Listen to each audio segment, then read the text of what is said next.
और ब्रह्मा जी गए और भगवान के अवकाश पाते जैसे भगवान यमुना जी पान करने गए, उनके ग्वाल बालों का हरण करके ब्रह्मा जी ले गए।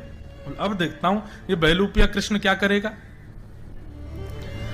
ठाकुर जी जैसे लौट के आए, सारे ग्वाल बाल हरण हो गए। भगवान बोले मेरे ग्वाल बाल कहां चले गए भैया? खूब ढूंढे, नहीं मिले। ठाकुर जी रोने लगे, अरे मधुमंगल सीतामा तुम कहां चले गए? तभी ठाकुर जी ने अपने ऐश्वर्य को प्रकट किया, नेत्र बंद करके ढूंढा कहां हैं।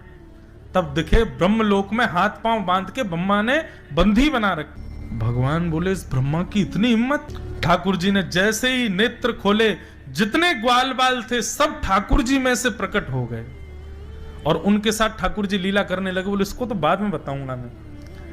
1 वर्ष तक ठाकुर जी अपने ही अंदर से प्रकट किए ग्वाल बालों के संग लीला करते रहे। 1 वर्ष बाद ब्रह्मा जी को लगा अब देखूं तो सही बहलूपिया कृष्ण क्या कर रहा है, रो रहा होगा जरूर। नीचे आकर के ब्रह्मा जी ने देखा तो जितने ग्वाल बाल ब्रह्मलोक में थे वो सब नीचे भी घूम रहे थे। ब्रह्मा जी बोले ये कैसे संभव हो सकता है, इनको तो मैंने बंदी बना रखा है। तो ब्रह्मा जी बोले मेरी जैसी डिट्टो कॉपी केवल और केवल नारायण कर सकते हैं और कोई नहीं। नहीं तो कोई और देवता में सामर्थ्य नहीं कि मैं जिसको बना दूं उसका दूसरा कोई बना दे। ब्रह्मा जी बोले भैया आप तो क्षमा मांगनी पड़ेगी, लेकिन ऐसे नहीं, ग्वाल बालों को लेके आता हूं, अर्पित करूंगा फिर क्षमा मांगूंगा।